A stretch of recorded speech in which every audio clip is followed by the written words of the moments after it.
സ്നേഹമുള്ള ഡൊമിനിക്കച്ച, ദൈവശാസ്ത്ര കോഴ്സിൻ്റെ രണ്ടാമത്തെ ബാച്ചിലേക്ക് പ്രവേശിക്കുന്നവരും ഈ കോഴ്സിൻ്റെ സഹകാരികളുമൊക്കെ ആയിട്ടുള്ള പ്രിയപ്പെട്ട സിസ്റ്റേഴ്സ്, മറ്റ് സഹോദരന്മാരെ, നിങ്ങളെ ഏറെ അഭിനന്ദിക്കുകയാണ് ഞാൻ. ബഹുമാനപ്പെട്ട ഡൊമിനിക്കച്ചൻ ആരംഭിച്ച, തുടക്കമിട്ട ഒരു നല്ല പ്രശംസനീയമായ ഒരു പരിപാടിയാണ് നമ്മുടെ രൂപതയിലെ ദൈവശാസ്ത്രപരമായി അറിവും കഴിവുമുള്ള മേഖലയിലേക്ക് അങ്ങനെയുള്ളവരെ ഉയർത്തിക്കൊണ്ടുവരാൻ ആവശ്യമായ ഒരു വേദി ഒരുക്കുക. സെമിനാരിയിലൊക്കെ പഠിക്കുന്ന കാലത്ത് ഞങ്ങൾ ഇത്ര ഉറങ്ങിയില്ല, എന്നാലും ദൈവശാസ്ത്ര ക്ലാസ്സുകൾ വളരെ ആകാംക്ഷയോടുകൂടി ഇങ്ങനെ കേട്ടിരിക്കുന്ന സമയത്ത് ബുദ്ധിയിലെ ക്ഷീണം കൊണ്ട് ചിലപ്പോൾ ഒന്ന് കണ്ണടച്ചെന്ന് വരാം. പക്ഷേ ഫിലോസഫി ഉണ്ട് അതിനു മുമ്പ്, ദൈവശാസ്ത്രത്തിന് മുമ്പ് തത്വശാസ്ത്രമുണ്ട്, ഫിലോസഫി. എനിക്ക് വളരെ ഇഷ്ടമുള്ളൊരു വിഷയമാണ് ഫിലോസഫി. അതങ്ങനെയാണ്, അതിനൊരു ശാസ്ത്രമുണ്ട്. ഫിലോസഫി ഇഷ്ടപ്പെടുന്നവർക്ക് തിയോളജി ഇഷ്ടപ്പെടും.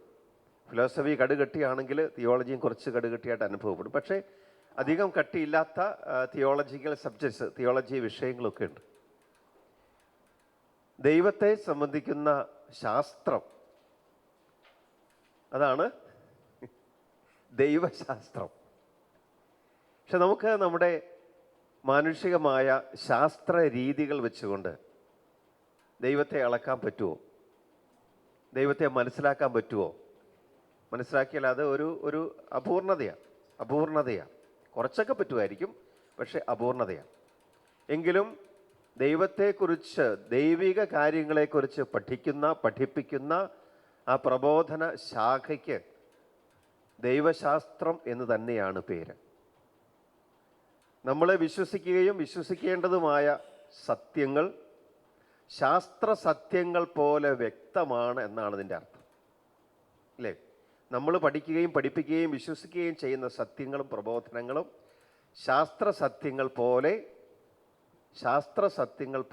വ്യക്തമാണ്. നമ്മുടെ ബഹുമാനപ്പെട്ട സെബാസ്റ്റ്യൻ ചാലക്കലച്ചൻ ഇവിടെ എത്തിച്ചേർന്നിട്ടുണ്ട്. അച്ഛൻ എൻ്റെ നല്ലൊരു സുഹൃത്താണ്. അച്ഛനെ പരിചയപ്പെടുത്തിയായിരുന്നു നേരത്തെ. പിന്നെ ചേട്ടന്മാർക്ക് അറിയാമായിരിക്കും അല്ലേ?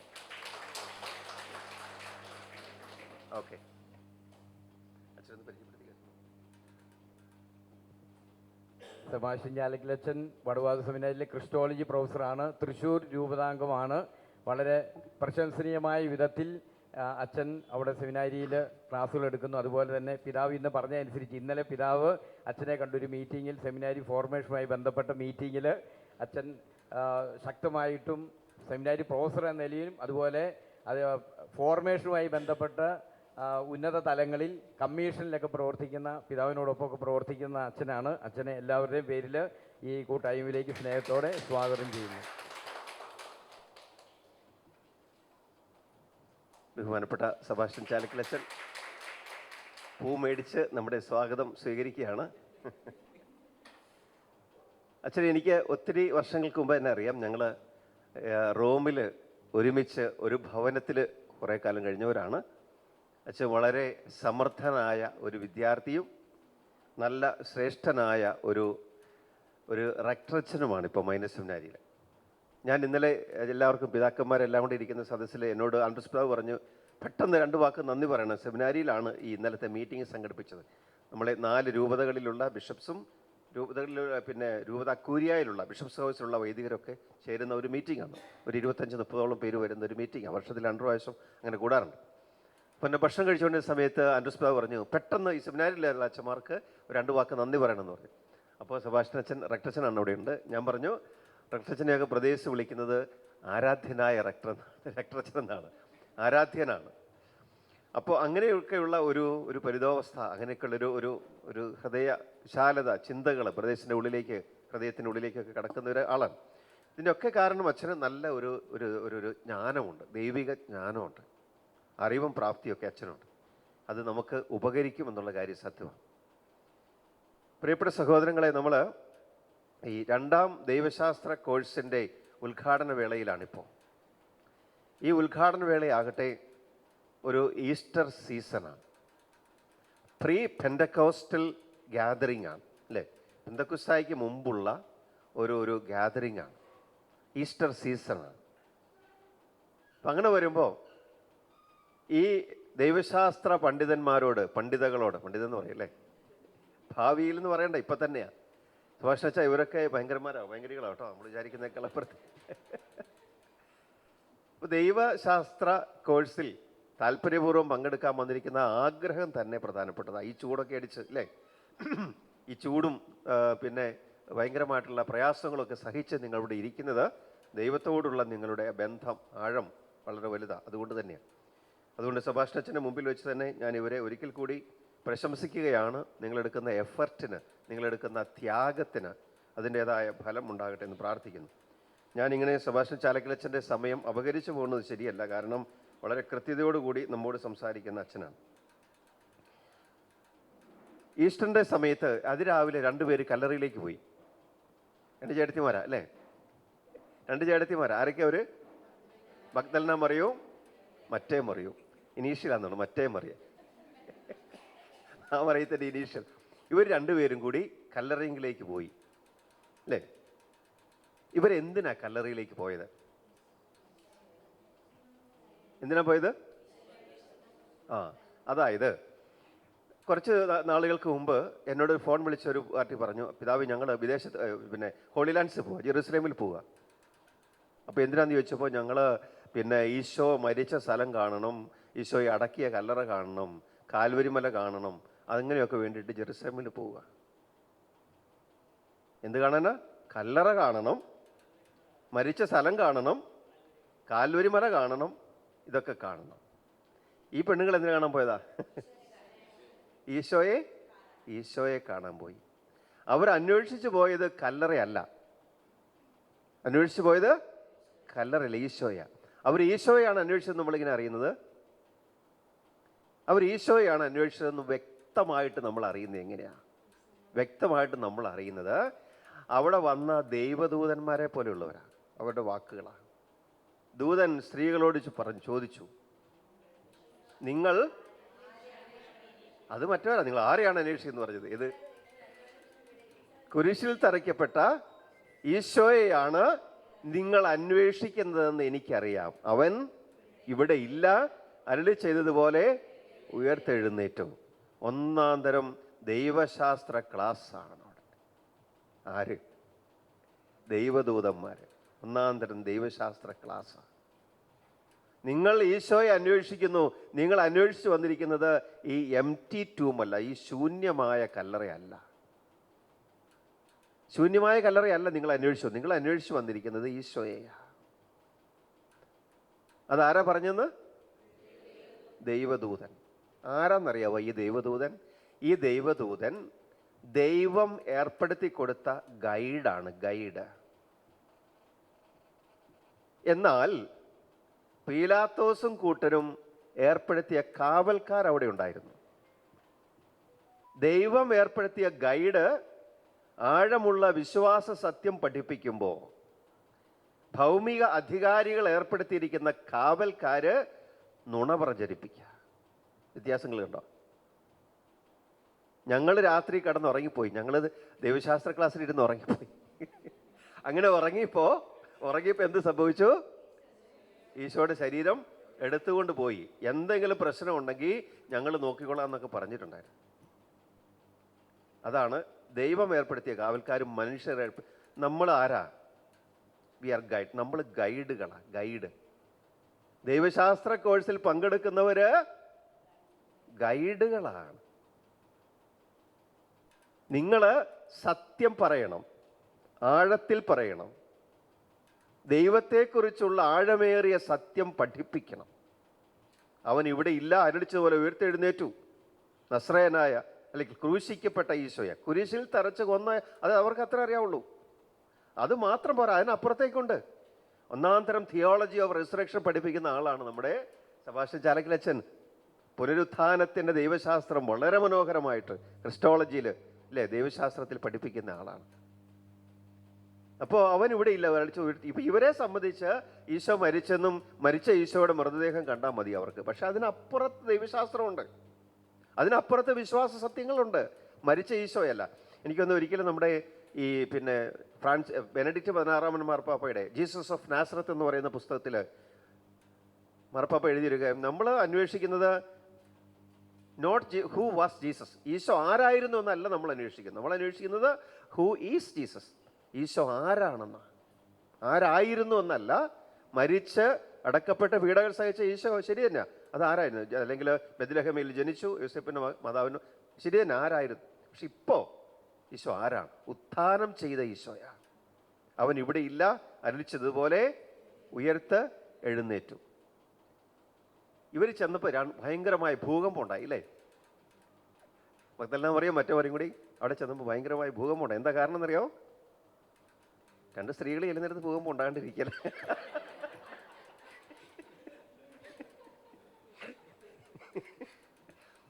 ഇത് കഴിയുമ്പോൾ നിങ്ങളെന്നെ ഓടിച്ചിട്ട് വളയരുത് കേട്ടോ.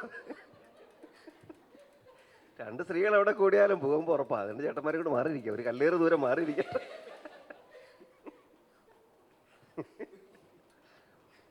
അപ്പോൾ അവനിവിടെ ഇല്ല, അരിച്ചതുപോലെ ഉയർത്തെഴുന്നേറ്റു. നമ്മൾ ഈ ഉയർത്തെഴുന്നേറ്റ കർത്താവിനെ പ്രഘോഷിക്കാൻ, ഉയർത്തെഴുന്നേറ്റ കർത്താവിനെ കുറിച്ച് പ്രബോധിപ്പിക്കാൻ, പഠിപ്പിക്കാൻ സന്നദ്ധരായിട്ട് വന്നിരിക്കുക അല്ലേ? ശരിയല്ലേ? സന്നദ്ധരായിട്ട് വന്നിരിക്കുക.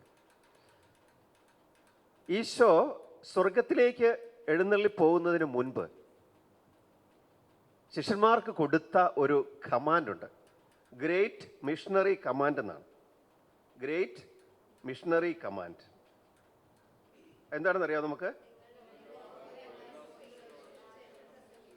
നിങ്ങൾ ലോകമെങ്ങും പോയി എല്ലാ സൃഷ്ടികളോടും സുവിശേഷം പ്രസംഗിക്കുവിൻ. പിന്നെയോ?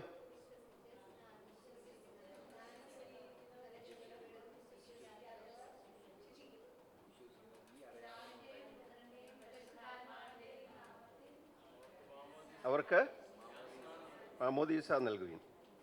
പിന്നെ ഞാൻ നിങ്ങളോട് കൽപ്പിച്ചവയെല്ലാം അനുസരിക്കാൻ അവരെ പഠിപ്പിക്കുവിൻ. ലോകാവസാനം വരെ ഞാൻ നിങ്ങളോട് കൂടെ ഉണ്ടായിരിക്കും. ഇവിടെ നമ്മൾ ചില കാര്യങ്ങൾക്ക് വ്യക്തത വരുത്തുകയാണ്. അതായത് പിതാവിൻ്റെയും പുത്രൻ്റെയും പരിശുദ്ധാത്മാവിൻ്റെയും നാമത്തിൽ അവർക്ക് ജ്ഞാനസ്നാനം നൽകുവിൻ. അതിൻ്റെ അർത്ഥം ത്രിയേക ദൈവത്തിലുള്ള വിശ്വാസം നിങ്ങൾ ഉറപ്പിക്കുക. നമ്മൾ ചപ്പും ചവറും എന്നല്ല വിശ്വസിക്കുന്നത്, നമ്മൾ ത്രിത്വൈക ദൈവത്തിലുള്ള വിശ്വാസത്തിൽ ഉറപ്പിക്കുക. ദൈവശാസ്ത്ര കോഴ്സാണ് അല്ലേ? ഇപ്പം ഈശോ പറഞ്ഞിട്ട് ഞാൻ അവസാനത്തെ കമാൻഡിലേക്ക് വരാം. നമ്മൾ ഗൈഡുകളാണ്. നമുക്ക് കർത്താവ് തരുന്ന ചില കമാൻഡാണ്, നിർദ്ദേശങ്ങളാണ്, അല്ലെങ്കിൽ അത് ആജ്ഞകളാണ്. ത്രിത്വൈക ദൈവം 1-ാം സ്ഥാനത്താണ്. പിന്നെ കൂദാശാപരമായ ജീവിതം നയിക്കാൻ ജനത്തെ പഠിപ്പിക്കണം, ജനത്തെ ഒരുക്കണം. അതെന്താ നമ്മൾ മനസ്സിലാക്കുന്നത്? എല്ലാവർക്കും ജ്ഞാനസ്നാനം നൽകണം. കൗദാശിക ജീവിതം പ്രധാനപ്പെട്ടതാണ്. കൗദാശിക ജീവിതം. ഞാൻ പറഞ്ഞിട്ടുള്ളവയെല്ലാം ഒരു വള്ളി വ്യത്യാസം കൂടാതെ പറഞ്ഞിട്ടുള്ളവയെല്ലാം, അതിൻ്റെ അർത്ഥം ക്രിസ്തുവചനത്തിൻ്റെ സമഗ്രതയാണ്. ദൈവവചനത്തിൻ്റെ സമഗ്രത ഓരോരുത്തർക്കും തോന്നുന്ന രീതിയിലല്ല വ്യാഖ്യാനിച്ച് ജനങ്ങളെ പഠിപ്പിക്കേണ്ടത്. ആധികാരികമായ സഭയുടെ പ്രബോധനങ്ങളാണ്. ഞാൻ പഠിപ്പിച്ചിട്ടുള്ളവയല്ല, ഞാൻ പറഞ്ഞിട്ടുള്ളവയെല്ലാം. അല്ലാണ്ട് നീ പറയുന്നതോ നിനക്ക് തോന്നുന്നതല്ല, ഞാൻ പറഞ്ഞിട്ടുള്ളവയെല്ലാം. അപ്പോൾ കർത്താവിൻ്റെ പ്രബോധനങ്ങളുടെ ഒരു ഇൻറ്റഗ്രിറ്റി, അതിൻ്റെ സമഗ്രത ഒന്നും വിട്ടുകളയാൻ പാടില്ല. കർത്താവ് പറഞ്ഞു തന്ന കാര്യങ്ങളൊക്കെയും എല്ലാം അനുസരിക്കാൻ പഠിപ്പിക്കണം എന്ന് പറഞ്ഞാൽ നല്ല അറിവുള്ള പ്രബോധനം കൊടുക്കാൻ കഴിവുള്ളവരായിരിക്കുക. നല്ല അറിവുള്ള പ്രബോധനത്തിന് അറിവ് വേണം. എന്തെങ്കിലും പറഞ്ഞാൽ പോരാ. നല്ല പ്രബോധനം, അറിവുള്ള പ്രബോധനം കൊടുക്കാൻ സന്നദ്ധരായിരിക്കും. അതുപോലെ നല്ല സാക്ഷ്യത്തിൻ്റെ ബലം നിങ്ങൾക്ക് വേണം. നിങ്ങൾ ചെന്ന് പറയണം, നിങ്ങളെ ചെന്ന് പ്രസംഗിക്കണം. അതിന് നിങ്ങൾക്ക് അറിവ് വേണം, ബോധം വേണം, അല്ലേ? അറിവ് വേണം, അങ്ങനെയുള്ള കാര്യങ്ങളെല്ലാം വേണം. ഇത് നിങ്ങൾ പോയി പറയുന്നത് എൻ്റെ സാക്ഷികളായിട്ടാണ്. നമ്മൾ ഗൈഡും, ഇല്ലേ? നമ്മൾ ഗൈഡുകളാണ്, ദൈവം നിയോഗിച്ച ഗൈഡുകളാകാൻ പോവുക. അപ്പോൾ ആ ഗൈഡുകൾക്ക് ഉണ്ടാകേണ്ട ചില സവിശേഷതകൾ ഇവിടെ ഞാൻ എടുത്തു കാണിക്കുന്നുണ്ടെന്നേ ഉള്ളൂ. നല്ല പ്രബോധനം കൊടുക്കാൻ, പഠിപ്പിക്കാൻ പ്രാപ്തിയുള്ളവരാകണം. അങ്ങനെയുള്ള, അതുപോലെ തന്നെ നല്ല സാക്ഷികളാകണം. ഏറ്റവും ഒടുവിൽ വളരെ പ്രധാനപ്പെട്ട ഒരു സംഗതി ഏറ്റവും ആദ്യത്തെ വചനഭാഗത്ത് തന്നെയാണ് ഇതിൻ്റെ മത്തായിയുടെ സുവിശേഷത്തിൽ. എന്താണെന്നറിയാമോ? നിങ്ങൾ ശിഷ്യപ്പെടുത്തണം. അതിൻ്റെ അർത്ഥം എന്താണെന്നറിയാമോ? സഭയിൽ അംഗസംഖ്യ വർദ്ധിക്കാൻ നിങ്ങൾ ശ്രദ്ധിക്കണം. അനേകം പേര് മാമോദീസ സ്വീകരിച്ചും അല്ലാതെയും സഭയിലെ അംഗങ്ങളായും യേശുവിൻ്റെ ഭക്തരായും സഭയിൽ വരുമ്പോൾ അംഗസംഖ്യ വർദ്ധിക്കുക. നിങ്ങളെല്ലാവരെയും ശിഷ്യപ്പെടുത്തുവിൻ എന്നാണ് പറയുന്നത്. ഞാൻ പറയുന്നത് മനസ്സിലാകുന്നുണ്ടെന്ന് തോന്നുന്നു, അല്ലേ? നിങ്ങളെല്ലാവരെയും ശിഷ്യപ്പെടുത്തുവിൻ. ശിഷ്യപ്പെടുത്തുക എന്ന് പറഞ്ഞാൽ സഭയിലെ ആൾബലം വർദ്ധിപ്പിക്കാൻ, സഭയിൽ അംഗസംഖ്യ വർദ്ധിപ്പിക്കാൻ നിങ്ങൾ ശ്രദ്ധിക്കണം.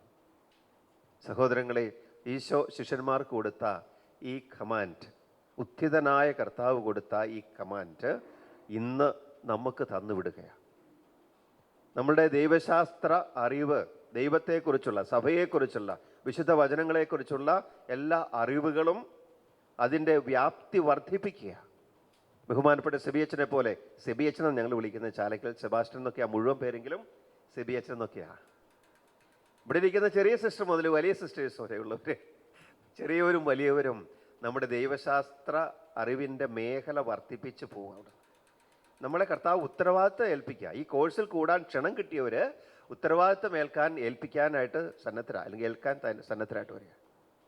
ഇങ്ങനെ നമ്മളുടെ ഈ അപ്പസ്തോല പ്രവർത്തനങ്ങൾ, പ്രേക്ഷിത വൃത്തി, ഞാൻ പറഞ്ഞ മേഖലകളിൽ കൂടെ എല്ലാം കടന്നു. സഭയിൽ അംഗസംഖ്യ അവസാനം പറഞ്ഞു നിർത്തിയതും എന്നാൽ ആദ്യത്തേതുമായിട്ടുള്ള ഒരു കമാൻഡാണ്. നിങ്ങൾ ശിഷ്യപ്പെടുത്തുമെന്ന് പറഞ്ഞ സഭയിൽ നമുക്ക് അംഗങ്ങളുണ്ടാകും. നമ്മളുടെ ഈ പ്രവർത്തന ശൈലി, ഫ്രാൻസിസ് മാർപ്പാപ്പയുടെ ഭാഷയിൽ പറഞ്ഞാൽ, ഈ പ്രവർത്തന ശൈലി നിർബന്ധത്തിൻ്റെതല്ല, ആകർഷണത്തിൻ്റെതാണ്. ആകർഷണത്തിൻ്റെ ശൈലി. ആകർഷിക്കണം. സഭയിലേക്ക് അംഗങ്ങളെ ചേർക്കേണ്ടത് നമ്മൾ ആകർഷിച്ചുകൊണ്ടാണ്. എങ്ങനെ ആകർഷിക്കുന്നേ? ഞാൻ അതിനെക്കുറിച്ച് പറയുന്നത് പൗലോസ്ലീഹ കൊറിന്തോസുകാർക്ക് എഴുതിയ 2-ാം ലേഖനത്തിലെ 2-ാം അധ്യായം 14-15 തിരുവചനങ്ങളെ ഉദാഹരിച്ചുകൊണ്ടാണ്. എന്താണെന്നറിയാമോ? അതിനകത്ത് പറയുന്നത് പൗലോസ്ലീഹ 2-ാം കൊറിന്തോസുകാർക്ക് 2-ാം ലേഖനത്തിലെ 2-ാം അധ്യായം 14-15 തിരുവചനങ്ങളാണ്. 2 കൊരിന്തോസ് 2:14-15.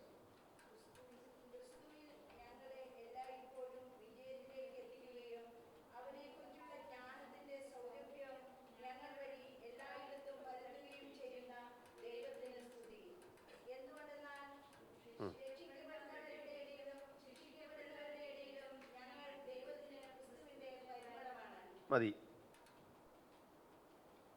ആ ജ്ഞാനത്തിൻ്റെ പരിമളത്തെക്കുറിച്ച് ഒന്ന് പറഞ്ഞേ.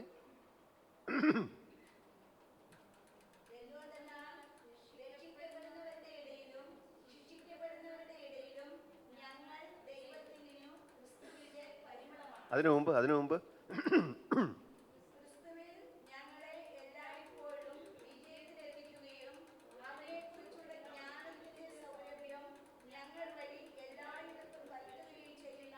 ദൈവത്തിന് സ്തുതി. Praise the Lord. ഇവിടെയാണ് ഞാൻ പറയാൻ ആഗ്രഹിച്ച കാര്യം. ബഹുമാനപ്പെട്ട ഡൊമിനിക് അച്ഛൻ എനിക്ക് പറയാനുള്ള കാര്യങ്ങളുടെ ഒന്നാം തരം ഒരു ഇൻട്രൊഡക്ഷൻ തന്നു, വാതിൽ തുറന്നു. ഇവിടെ ഒരു പ്രയോഗമുണ്ട്, ജ്ഞാനത്തിൻ്റെ സൗരഭ്യം. ഞങ്ങൾ ക്രിസ്തുവിൻ്റെ പരിമളമാണ്, അരോമ ക്രിസ്തി, ഫ്രാഗ്രൻസ് ഓഫ് ക്രൈസ്റ്റ്. ഞങ്ങൾ ക്രിസ്തുവിൻ്റെ സൗരഭ്യമാണ്, ക്രിസ്തുവിൻ്റെ പരിമളമാണ്. ഈ പരിമളം അല്ലെങ്കിൽ സൗരഭ്യം അവനെക്കുറിച്ചുള്ള ജ്ഞാനത്തിലാണ്, ദൈവജ്ഞാനത്തിൽ അടങ്ങിയിരിക്കുന്നു എന്ന് നമ്മൾ മനസ്സിലാക്കുക. ഒന്ന് വായിച്ചേ വചനം. അതിനുശേഷം അല്ല, അതിനു മുമ്പ് ജ്ഞാനത്തിൻ്റെ സൗരഭ്യം കേൾക്കാൻ രസമുണ്ട്.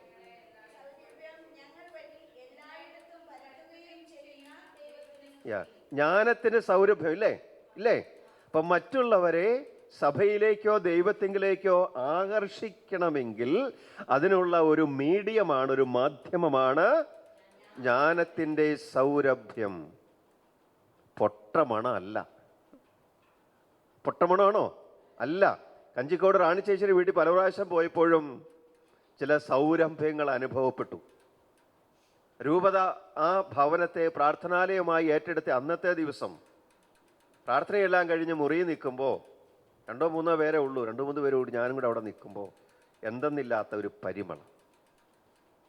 റാണി ചേച്ചി പറഞ്ഞു, ഇവിടെയാണ് മാതാവ് ആദ്യം പ്രത്യക്ഷപ്പെട്ട, മാതാവിൻ്റെ ചില ഒരു ദർശനങ്ങൾ ഉണ്ടായെന്നൊക്കെ പറഞ്ഞ് നിൽക്കുന്ന സമയം കൊണ്ട് തന്നെ വലിയൊരു പെർഫ്യൂം, എന്തോ സംതിങ് സൂപ്പർ നാച്ചുറൽ. അപ്പോൾ പരിമളം, ജ്ഞാനത്തിൻ്റെ പലതരത്തിലുള്ള പരിമളങ്ങളുണ്ട്. ഇവിടെ നമ്മൾ ജ്ഞാനത്തിൻ്റെ, വിശുദ്ധിയുടെ പരിമളം ഉണ്ടല്ലോ. പരിമളം അങ്ങനെ പലതാണ്. വിശുദ്ധിയുടെ പരിമളമുണ്ട്. കുർബാനയിൽ ചെല്ലുമ്പോൾ കാർമ്മികൻ സ്വകാര്യമായി പ്രാർത്ഥിക്കുന്നുണ്ട്, ഈ അവസാനത്തെ ധൂപക്കുറ്റി ആസ്വദിച്ചുകൊണ്ട് അങ്ങയുടെ വിശുദ്ധിയുടെ പരിമളത്താൽ എന്നെ പൂരിതനാക്കണമേ, ഈ ദൈവജനത്തെ വിശുദ്ധിയുടെ പരിമളത്താൽ പൂരിതരാക്കണമേ. മിശിഹായുടെ തിരുക്കലയുടെ സാദൃശ്യവും അവിടുത്തെ സിംഹാസനവുമായ ബലിപീഠത്തെയും പാപമോചകമായ തിരിശരീര രക്തങ്ങളെയും പരിമളപൂരിതമാക്കണമേ. ഈ പ്രാർത്ഥന സ്വകാര്യമായിട്ട് വൈദികൻ ചെല്ലുന്നപ്പോൾ വിശുദ്ധിയുടെ പരിമളമുണ്ട്. സഹോദരങ്ങളെ, ജ്ഞാനത്തിൻ്റെ പരിമളം ഞങ്ങൾ വഴി ദൈവം എല്ലായിടത്തും പരത്തുകയും ചെയ്യുന്നതിന് ഞങ്ങൾ ദൈവത്തിന് നന്ദി പറയുന്നു, സ്തുതി പറയുന്നു. ജ്ഞാനത്തിൻ്റെ പരിമളം, ദൈവത്തെക്കുറിച്ചുള്ള അറിവിൻ്റെ പരിമളവും മാത്രമല്ല, ജ്ഞാനത്തിൻ്റെ പരിമളമുണ്ട്. ജ്ഞാനം, ഈ ദൈവവചനവും ശാസ്ത്രവും എല്ലാം, ആധ്യാത്മികതയെല്ലാം പഠിച്ചതിന് ശേഷം നമ്മിൽ അവശേഷിക്കുന്ന ഒരു ദൈവിക വെളിച്ചമുണ്ട്, സ്പിരിച്വൽ ലൈറ്റ്. ആ ദൈവിക വെളിച്ചമാണ് ജ്ഞാനം. ആ ജ്ഞാനത്തിൻ്റെ വെളിച്ചത്തിലാണ് ഒരുപാട് കാര്യങ്ങൾ സംസാരിക്കാൻ, മറ്റുള്ളവരുടെ ഹൃദയങ്ങളിലേക്ക് എത്തിക്കാൻ പറ്റുന്ന രീതിയിൽ കാര്യങ്ങൾ സംസാരിക്കാനും സാക്ഷ്യജീവിതം നയിക്കാനും ഒക്കെ നമ്മളെ പ്രേരിപ്പിക്കുന്നത്. ഈ ദൈവവചനത്തിലെല്ലാം ജ്ഞാനം ഒളിഞ്ഞിരിപ്പുണ്ട്. നമ്മൾ പഠിക്കുന്ന കാര്യങ്ങളിലെല്ലാം ജ്ഞാനം ഒളിഞ്ഞിരിപ്പുണ്ട്. അതുകൊണ്ട് ജ്ഞാനത്തിൻ്റെ വെളിച്ചം, ജ്ഞാനത്തിൻ്റെ സൗരഭ്യം പരത്താൻ നിങ്ങൾ വിളിക്കപ്പെട്ടിരിക്കുക. പെട്ടെന്നൊരു കഥയും കൂടെ പറഞ്ഞുകൊണ്ട് അവസാനിപ്പിക്കാം. ഞാൻ എവിടെയൊക്കെ പറഞ്ഞിട്ടുള്ള സിംഹത്തിൻ്റെ കഥ കേട്ടിട്ടുണ്ടോ? ഉണ്ടോ? ഇല്ല. ഒരു സിംഹത്തിൻ്റെ കഥ പെട്ടെന്ന് പറയാം. സിംഹം ഇര പിടിക്കാനായിട്ട് ഇറങ്ങി കാട്ടിലും. ഒരു 3 ആഴ്ചയായിട്ട് ഒന്നും കിട്ടിയില്ല. പാവം ക്ഷീണിച്ച് അവശനായി. ഞങ്ങളിരിക്കുന്നവർക്ക് ഇങ്ങനെ ഇരിപ്പുണ്ട്, ഒന്നും കിട്ടുന്നില്ല. ഭക്ഷണം കഴിച്ചിട്ട് കുറേ കാലമായി. അപ്പോൾ ഇവൻ ഇങ്ങനെ ഓടി നടന്നിട്ട് രക്ഷയൊന്നുമില്ല. അത് ഒരു സൈഡ്. ഇനി മറു സൈഡ്, വേറെ സൈഡുണ്ട്. ഒരു വീട്ടിൽ 7 മക്കൾ. ഈ വീടെന്ന് പറയുന്നത് ഒരു മൃഗത്തിൻ്റെ വീടാണ്, പുള്ളിമാൻ്റെ വീടാണ്. ഈ പുള്ളിമാന് 7 മക്കളാണ്. അമ്മ മാത്രമേ ഉള്ളൂ, അപ്പനും മരിച്ചു എന്ന് പറഞ്ഞു. അപ്പോൾ ഈ 7 മക്കളുള്ള പുള്ളിമാൻ കുട്ടികളെല്ലാം കൂടി അമ്മ വിളിച്ചു കൂട്ടിയിട്ട് പറഞ്ഞു, മക്കളെ, നമ്മളെക്കുറിച്ച് 2 കാര്യങ്ങൾ വളരെ ഫേമസാണ്. ഒന്ന്, നമ്മളാണ് ലോകത്തിലെ ഏറ്റവും സൗന്ദര്യമുള്ള മൃഗങ്ങൾ. 2, നമ്മുടെ മാംസമാണ് ഏറ്റവും കൂടുതൽ ടേസ്റ്റ് ഉള്ളത്. ചേട്ടന്മാരിപ്പോഴും നാവിലൊക്കെ വെള്ളം വരുന്നുണ്ട്. അങ്ങനെ അപ്പോൾ നമുക്ക് ഇങ്ങനെയുള്ള പേരും പെരുമയൊക്കെ ഉണ്ട് കേട്ടോ. അങ്ങനെയൊക്കെ ഉണ്ട്, ശരിയാ. പക്ഷെ നിങ്ങൾ എവിടെ പോയാലും സൂക്ഷിക്കണം, ജാഗ്രത പാലിക്കണം, ശ്രദ്ധ വേണം, നിങ്ങളെക്കുറിച്ച് തന്നെ ശ്രദ്ധ വേണം. അങ്ങനെ ഇരിക്കുന്ന ആ കൂട്ടത്തിൽ നിന്ന് ഒരു പുള്ളിമാൻ തുള്ളിച്ചാടി ഇങ്ങനെ നടക്കുക. അത് 2ാമത്തെ സീൻ. വീണ്ടും ആദ്യത്തെ സീനിലേക്ക് പോകാം. ഈ ഇര കിട്ടാത്ത സിംഹം വിചാരിച്ചു, ഇവിടെ നിന്നിട്ട് രക്ഷയില്ല, ഇനി എങ്ങോട്ടെങ്കിലും അപ്പുറത്തെ സൈഡിലേക്ക് പോയേക്കാം എന്ന് വിചാരിച്ച് കാടിൻ്റെ വേറെ സ്ഥലത്തേക്ക് അവൻ പോയിട്ട് അവൻ അവിടെ പതുങ്ങിക്കിടന്നു. എന്നിട്ട് അവനൊരു ബോർഡ് എഴുതി വെച്ചു. ബോർഡ്, ഞാനൊരു മൃഗ ഡോക്ടറാണ്, ഇവിടെ ചികിത്സ സൗജന്യമാണ്. ഇതാണ് board. I M A veterinary doctor and the treatment is free of cost. ഞാനൊരു ഇംഗ്ലീഷാണ് എഴുതി വെച്ചത്. ഞാൻ വായിച്ച സ്റ്റോറി ഇംഗ്ലീഷ് ആയതുകൊണ്ട് അവൻ ബോർഡ് എഴുതി വെച്ചത് ഇംഗ്ലീഷാണ്. ഇംഗ്ലീഷ് അറിയാവുന്ന സിംഹമൊക്കെ ഉണ്ട്. അപ്പോൾ അങ്ങനെ ഞാനൊരു മൃഗഡോക്ടറാണ്, ഇവിടെ ചികിത്സ സൗജന്യമാണ്, ഇങ്ങനെ എഴുതി വെച്ചു. നമ്മുടെ മൃഗം ഏത്? പുള്ളിമാൻ. പുള്ളിമാൻ്റെ കാലിലൊരു ചെറിയ പ്രശ്നം ഉണ്ടായിരുന്നു. പക്ഷെ അവനിങ്ങനെ ഇതിൻ്റെ അടുത്തേക്ക് വന്നപ്പോൾ ബോർഡൊക്കെ കണ്ടു, സിംഹം അവിടെ ഇരിക്കുന്നത് കണ്ടു. അപ്പോൾ ഈ മാൻ വരുന്നത് കണ്ടപ്പോൾ, രോഗിയല്ല വരുന്നത്, സിംഹം ചാടി എഴുന്നേറ്റ് പറഞ്ഞു, ഒരു ചികിത്സ സൗജന്യ ചികിത്സ അനുഭവിച്ചു പോകും എന്നൊക്കെ പറഞ്ഞ് ഈ മാനിനെ ക്ഷണിച്ചു. മാൻ കുറച്ചും കൂടെ അടുത്തേക്ക് വന്നപ്പോൾ ഈ സിംഹത്തിൻ്റെ തനി രൂപം എന്ന് പറഞ്ഞാൽ അവൻ ക്ഷീണിച്ച അവസരമായിട്ടിരിക്കും. ഇങ്ങനെ അവൻ്റെ അടുത്തേക്ക് പോകുമ്പോൾ ഈ മാൻകുട്ടിയുടെ അമ്മ പറഞ്ഞ കാര്യം ഒരു ജ്ഞാനമായിട്ട് അവനിൽ തെളിഞ്ഞു വന്നു. എന്താ പറഞ്ഞതെന്നറിയാമോ? സൂക്ഷിക്കണം. വേടൻ്റെ കെണിയിൽ നിന്ന്, സിംഹത്തിൻ്റെ വായിൽ നിന്ന് ദൈവം രക്ഷിച്ച സങ്കീർത്തനങ്ങളുണ്ടല്ലോ, സൂക്ഷിക്കണം. അതെല്ലാം നമ്മുടെ ജ്ഞാനം തെളിഞ്ഞു വരുന്ന വാക്കുകളാണ്, വചനങ്ങളാണ്.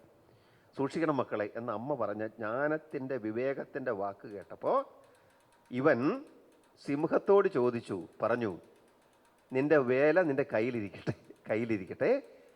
നിന്നെ കണ്ടാലറിയാം, ശോഷിച്ച നിൻ്റെ ശരീരം കണ്ടാലറിയാം നീ ഭക്ഷണം കഴിച്ചിട്ട് ഒരു 3 ആഴ്ചയെങ്കിലും ആയിട്ടുണ്ട്.